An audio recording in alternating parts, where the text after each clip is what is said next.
નમસ્કાર મિત્રો, મારી યુટ્યુબ ચેનલમાં તમારું હાર્દિક સ્વાગત છે. આજે આપણે વાત કરવાના છીએ આહિર અને સરપંચ સાથે બનેલી ઘટના વિશે. ઘણા વર્ષો પહેલા જૂનાગઢ જિલ્લાના ગિરનારની છાયામાં વસેલું એક નાનકડું ગામ હતું. નામ હતું એનો અંબાવાડા. આ ગામ એવું કે જ્યાં સવાર પડે ત્યારે મોરોની ટહુકા અને ગાયોના ગળામાં બંધાયેલ ઘંટડીઓ સાથે દિવસ શરૂ થતો અને સાંજ પડે ત્યારે વડીલોની ઓટલે બેઠેલી ચર્ચા, હુકાના ધુમાડા અને દીવાના અજવાળે ગામ જીવતું લાગતું. આ ગામમાં જાતિ, ધર્મ અને પદ બધું હતું, પણ સૌથી વધારે હતી ઇજ્જત.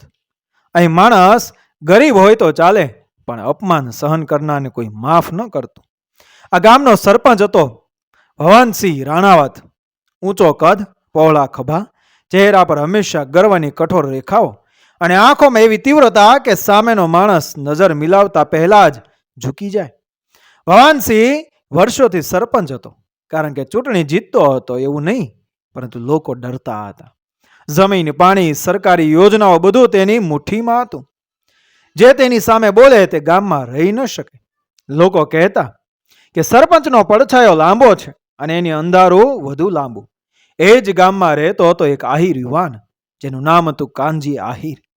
ગાય ભેંસોનું મોટું ઝુંડ, મહેનતી હાથ, કપાળ પર ઘમ અને દિલમાં સત્ય. કાનજી કોઈ મોટો નેતા નહોતો, કોઈ રાજકારણી નહોતો, પણ ગામમાં જો કોઈ માણસ સાચી વાત માટે ઓળખાતો હતો તો એ કાનજી હતો. એ કહેતો, માથું ઝુકાવવું હોય તો ભગવાન સામે ઝુકાવવું, માણસ સામે નહીં.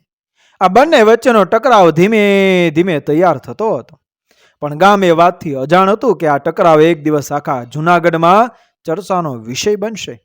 એક વર્ષે દુષ્કાળ પડ્યો. ગીરના જંગલ સુકાઈ ગયા, તળાવો ખાલી થઈ ગયા અને પશુઓ માટે પાણી મેળવવું અઘરું બન્યું. સરકારે ગામમાં એક નવી પાણીની ટાંકી અને નહેર યોજના મંજૂર કરી. આ યોજના જો સાચી રીતે અમલમાં આવે તો આખા ગામના પશુપાલકો બચી જાય. પણ ભવનસિંહ એ યોજના પોતાના લોકો અને સગાઓ માટે વાપરવાનો પ્લાન બનાવી લીધો. એક દિવસ ગ્રામસભા બોલાવવામાં આવી. આખું ગામ ભેગું થયું. સરપંચ મંચ પર બેઠો, આસપાસ તેના માણસો. કાનજી છેલ્લી લાઈનમાં બેઠો હતો, પણ તેની આંખો બધું જોઈ રહી હતી. જ્યારે યોજનાની વિગતો વાંચવામાં આવી ત્યારે કાનજીએ હાથ ઊંચો કર્યો. સભામાં અચાનક શાંતિ છવાઈ ગઈ.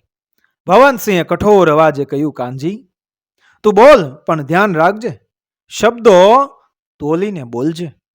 કાનજી ઊભો થયો, અવાજ શાંત પણ દ્રઢ. સરપંચ સાહેબ, આ પાણીની યોજના ગામના દરેક પશુ માટે છે કે ફક્ત તમારા ખેતરો માટે? કારણ કે નકશામાં જે નહેર દેખાય છે એ સીધી તમારા વાડી તરફ જાય છે. આ આખી સભાને હચમચાવી દીધી. ભવનસિંહની આંખોમાં આગ ભભૂકી. તું મને પ્રશ્ન કરે છે? હું સરપંચ છું. કાનજીએ માથું ઊંચું રાખ્યું. હું આહિર છું અને આ ગામનો પુત્ર છું. પ્રશ્ન કરવાનો હક મને પણ છે.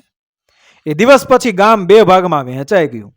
એક બાજુ સરપંચની સત્તા અને બીજી બાજુ એ આહિરની સચ્ચાઈ. ગ્રામ સભાનો એ દિવસ પસાર થયો, પણ એ દિવસ પછી અંબાવાડા ગામ ક્યારેય પહેલું રહ્યું નહીં.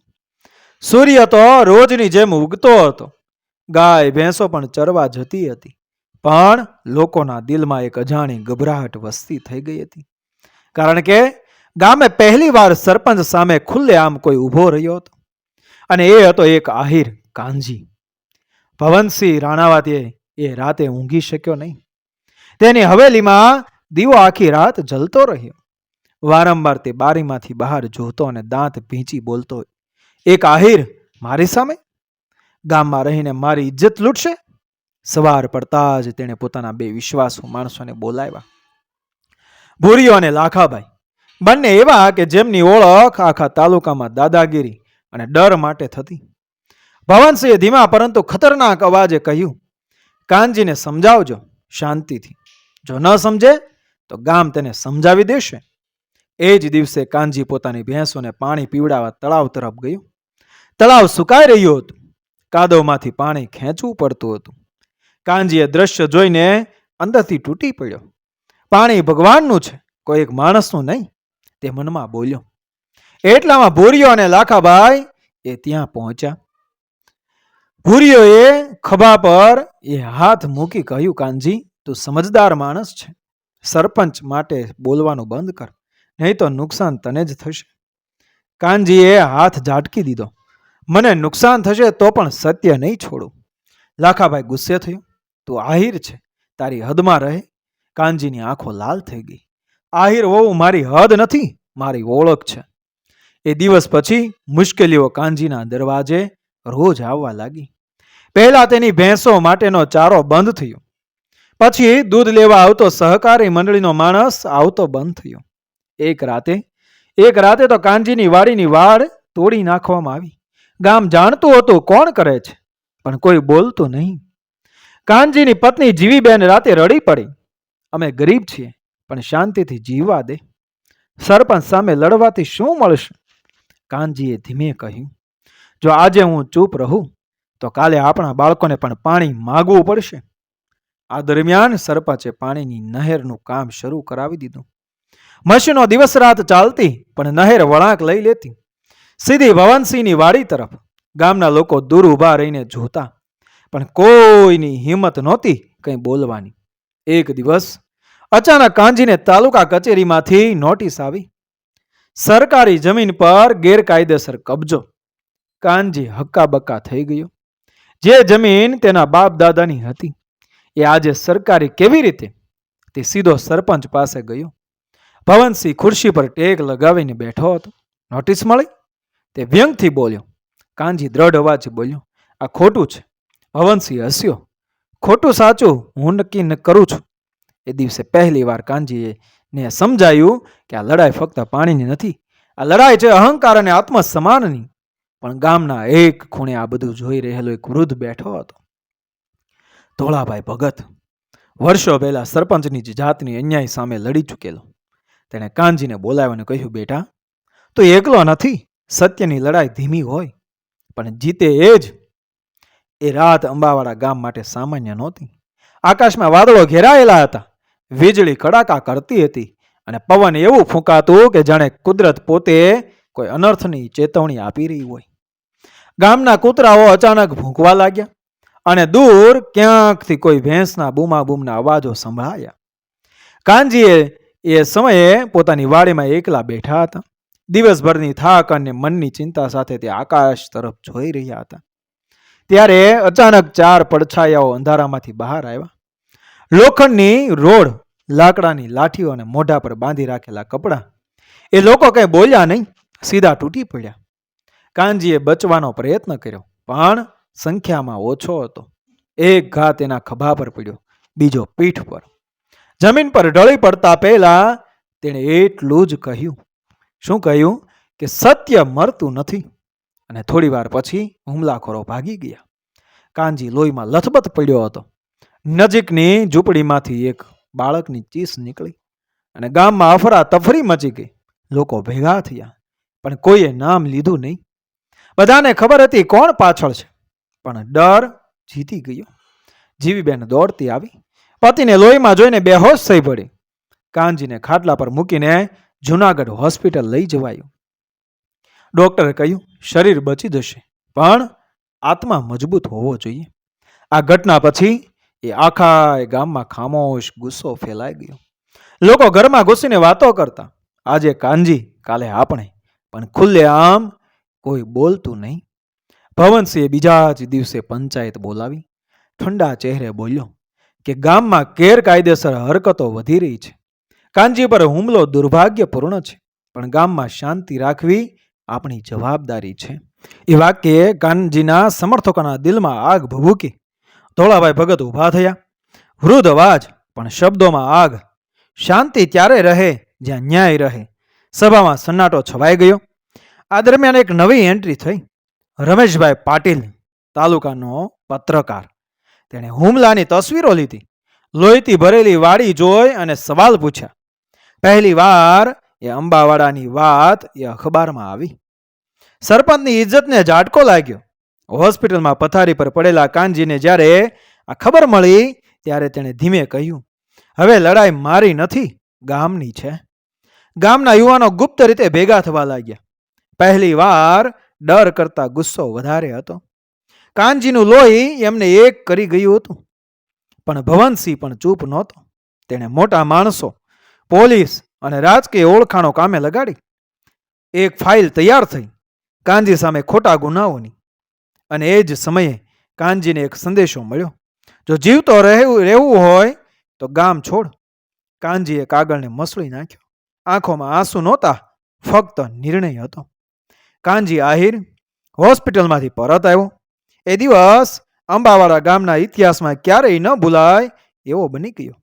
હાથ પર પટ્ટી, માથા પર ઘા અને ચાલમાં હજુ પણ દુખાવાની છાયા હતી. છતાં તેની આંખોમાં અજીબ ચમક હતી. એવી ચમક જે હાર માનનારની નહીં, પણ લડાઈ સ્વીકારનારની હતી. જ્યારે તે ગામની સીમા પર પહોંચ્યો ત્યારે કોઈ ઢોલ નગારા નહોતા, કોઈ નારા નહોતા, પણ દરેક ઘરના દરવાજા પાસે ઊભી રહેલી એ આંખો તેને જોઈ રહી હતી. એ નજરોમાં ડર પણ હતો ને આશા પણ. કાનજી સીધો ગામના જૂના પીપળા નીચે ગયો. એ જ જગ્યા જ્યાં વર્ષોથી પંચાયતો બેસતી, જ્યાં સત્ય અને જૂઠા વચ્ચે નિર્ણય થતો. ધોળાભાઈ ભગત પહેલેથી ત્યાં બેઠા હતા. તેમણે કાનજીનો હાથ પકડીને કહ્યું, આજે જો તું બોલીશ તો ગામ બોલશે. સાંજ પડતા પડતા ખબર આખા ગામમાં ફેલાઈ ગઈ. આજે પીપળા નીચે મહાસભા છે. ભવનસિંહને ખબર પડી તો તેનું મોઢું કઠોર બની ગયું. બોલવા દો, તેણે પોતાના માણસોને કહ્યું.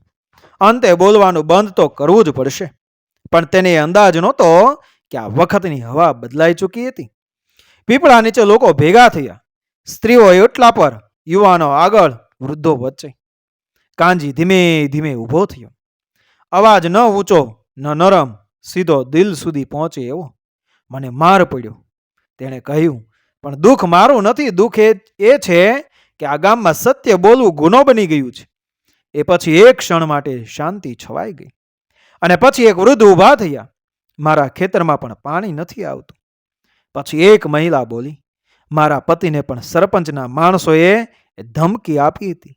અને પછી એક યુવાન, નહેરનું કામ ખોટી દિશામાં લઈ ગયા છે. ચૂપ તૂટતી ગઈ. એક પછી એક અવાજ ઉમેરાતા ગયા. અને એ જ સમયે રમેશભાઈ પાટીલ આગળ આવ્યા. હાથમાં કાગળો, તસવીરો અને નકશા. આ છે સરકારી નહેરનો મૂળ નકશો, તેમણે કહ્યું. અને આ છે હકીકતમાં બનતી નહેર. બંનેમાં જમીન આસમાનનો ફરક હતો. લોકોમાં ગુસ્સો ફાટી નીકળ્યો. ભવનસિંહના માણસોએ વાત વાળવાનો પ્રયત્ન કર્યો, પણ હવે શબ્દો પાછા ખેંચી શકાય એવા નહોતા. ભવનસિંહ અંતે ખુદ આવીને કહ્યું, આ બધું રાજકારણ છે. કાનજી ગામ ભડકાવે છે. કાનજીએ શાંતિથી જવાબ આપ્યો, જો હું ખોટો છું તો તપાસ થવા દો. એ ભવનસિંહના ચહેરા પરથી રંગ ઉડી ગયો. આ દરમિયાન તાલુકા કચેરી સુધી વાત પહોંચી ગઈ. અધિકારીઓએ તપાસના આદેશ આપ્યા. પહેલી વાર સરપંચની સત્તા સામે કાયદો ઊભો થતો દેખાયો. પણ ભવનસિંહ હજી પણ છેલ્લો દાવ રમવા તૈયાર હતો. એ રાતે ગામમાં અફવા એ ફેલાઈ, કાનજીને જેલમાં નાખવાની તૈયારી છે. જીવીબેન ડરી ગઈ. હવે તો પૂરું થયું. તે રડતી બોલી. કાનજીએ તેનો હાથ પકડીને કહ્યું, હવે પાછળ હટીએ તો જે સહન કર્યું તેનું કોઈ અર્થ નહીં રહે. અંબાવાડા ગામ પર એ રાત ભારે હતી. આકાશમાં ચાંદ દેખાતો હતો, પણ ગામના લોકોના દિલમાં અંધારું અને અનિશ્ચિતતા હતી. દરેક ઘરમાં ચર્ચા એક જ, આવતી સવાર શું લાવશે? કારણ કે ભવનસિંહ રાણાવતે પોતાની આખરી ચાલ ચાલવાનો નિર્ણય કરી લીધો હતો. તાલુકાના એક મોટા નેતાની મદદથી કાનજી આહિર સામે ખોટા આરોપો તૈયાર કરાયા. દંગલ ભડકાવવાનો, સરકારી કામ અટકાવવાનો અને ગ્રામ શાંતિ ભંગ કરવાનો. યોજના એવી હતી કે સવાર પડતા જ પોલીસ આવી કાનજીને લઈ જાય અને સાથે સાથે ગામ ફરી ડરના મૌનમાં ધકેલાઈ જાય. સવાર પડતા પહેલા જ પોલીસ જીપ ગામમાં ઘૂસી. સાયરનનો અવાજ સાંભળીને લોકો ઘરના દરવાજા પાસે ઊભા રહી ગયા. જીવીબેનના હાથ કંપી ગયા. એના હાથ કંપી ગયા હતા અને કાનજીએ શાંતિથી કહ્યું કે જો હું ખોટો નહીં હોઉં તો સત્ય મારી સાથે રહેશે. પોલીસ કાનજીને લઈ જવા આગળ વધે પહેલા જ પીપળા નીચે લોકો ભેગા થવા લાગ્યા. ધોળાભાઈ ભગત, ગામના યુવાનો, મહિલાઓ. આ વખત કોઈ પાછું હટ્યું નહીં. રમેશભાઈ પાટીલ પણ ત્યાં હાજર હતા, સાથે રાજ્ય સ્તરની એક ન્યૂઝ ચેનલની ટીમ. ત્યાં જ અચાનક એક બીજી કાર આવી.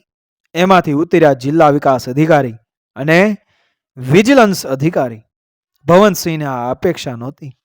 અધિકારીએ કડક અવાજે કહ્યું, પહેલા તપાસ પૂરી થશે, પછી કોઈ ધરપકડ. વિજિલન્સ અધિકારીએ ફાઇલ ખોલી. નહેરના નકશા, ફોટા, સાક્ષીઓના નિવેદન બધું સ્પષ્ટ હતું.